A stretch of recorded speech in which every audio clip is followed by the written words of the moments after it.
Қайырлы күн, құрметті Қарағанды облысының жастары. Менің есімім Эльмира Сайлауқызы. Қарағанды облысы Қарқаралы ауданы Көктас ауылының тумасымын. 20 жылдан бері Қарағанды қаласында тұрамын. Ең алғаш Қарағандыға 2006 жылы келдім. Тәттімбет атындағы өнер колледжінде оқуға түсіп, өмірімді мәдениет пен өнермен ұштастырдым. Тәттімбет өнер колледжінен кейін Болашақ академиясында оқыдым, мәдениеттану саласында. Жалпы бүгінгі таңда мәдениет пен өнерді, тіл саласын, жастар саласын, бірнеше саланы қатар алып жүрген жанмын. Қоғам белсендісімін. Бүгінгі таңда шырақ тілдерді оқыту орталығында Қарағанды қаласы әкімдігіне қарасты сол жердің директорымын. Азаматтық ұстанымымды, өмірімді осы қаланың, облысымыздың тыныс тіршілігіне арнаған жанмын. Отбасы мен өнерді бір арнаға тоғыстырып жүрген жан екенімді де айта кетсе болады деп ойлаймын өз басым. Балалық шағыма келетін болсам, балалық шағым ауылда арманмен, үлкен қиялмен, алдыға қойған үлкен бір мақсаттармен өтті.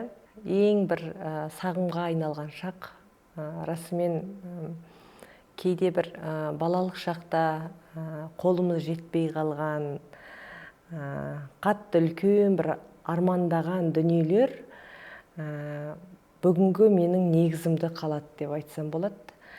Енді шыны керек, біз 90-шы жылғы балалық шағымыз 90-шы жылдар өтті ғой. Енді Совет одағы құлап, тәуелсіздікті енді алып, елдің енді құрылып келе жатқан кезде біздің балалық шағымыз өтіп жатты. Мен өзім көп балалы отбасынанмын. Жоқшылықтың да, белгілі бір шақта тоқшылықтың да барлығын қатар көрдім десем болады. Әке-шешеміз біздің бойымызға ең асыл қасиетті, адами қасиеттерді сіңіруге тырысты.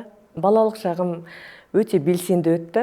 Жалпы мектептің барлық іс-шараларына, мектеп өміріне, ауыл өміріне, мәдениет үйінде өте белсенді болдым.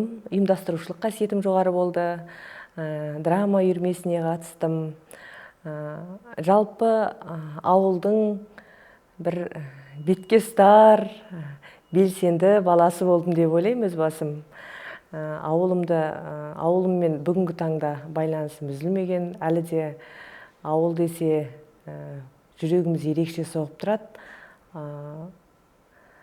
Барлығымыздың ауылдан адам көшкенмен адамнан ауыл көшпейді дейді ғой, сол рас екен. Бүгінгі таңда ауыл десе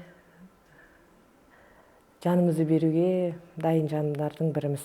Менің өміріме енді тұлға болып қалыптасуыма әрине ең бірінші ол әрбір адамның тұлғасы кім дегенде, ол мен өз басым белгілі бір басқа адамдарды емес, әке-шешемді айтар едім.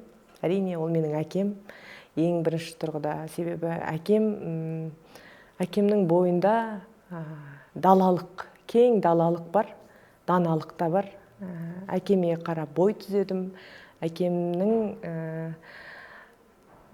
бір өмірімдегі ұстазым ең бірінші әкем дер едім мен. Одан да енді басқа мектепте өзіміздің қазақ тілі пән мұғаліміміз, сынып жетекшім Абдрахманова Бақытгүл Қойшыбекқызы. Сонымен қатар Қарағанды қаласына келгенде орыс тілді біздің режиссура мамандығынан сабақ берген Попова Любовь Владимировна деген ұстазым болды.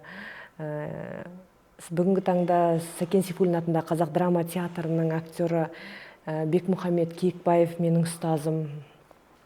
Сол сияқты көптеген енді өмір жолындағы өмірлік әпкелеріміз, апайларымыз көп қой. Дина Базарбаевна деген біздің Гоголь атындағы кітапханадағы апайымыз 2006 жылы Қарағанды қаласында біз жастар болып Қарағандыға енді келген кезде Жыр жауһар поэзия клубын ашқан болатынбыз. Біздің енді Қарағандыдағы үлкен бір бастамаларымыздың барлығы сол клубтың төңірегінде болды. Ол кезде әлеуметтік желі, интернеттің әлі дамый қоймаған заманы. Сол жерде шығармашылық орта қалыптастырып, сол жерде өлең жазып, сол жерде біз өзімізді дамытқан болатынбыз. Сол кездегі енді бір сол кезден біздің әлі күнге дейін апайымыз болып келе жатқан ол Дина Базарбайқызы апайымыз. Жалпы құндылық деген дүниеге келген кезде ұлттың мұрасын ұлықтауға барынша тырысамыз. Ою өрнек, жалпы ата-бабаларымыздан қалған асыл қазынаның барлығын барынша дәріптеуге, отбасы құндылықтарында сол дүниелерді халыққа барынша насихаттауға тырысамыз. Жалпы жүрген жерімізде тіліміз бен дінімізді, діліміздің барлығын ұлттық құндылықтарға негіздеп өмір сүреміз. Бойымыздан ауылдың, қазақтың әдемі иісі шығып тұрса екен.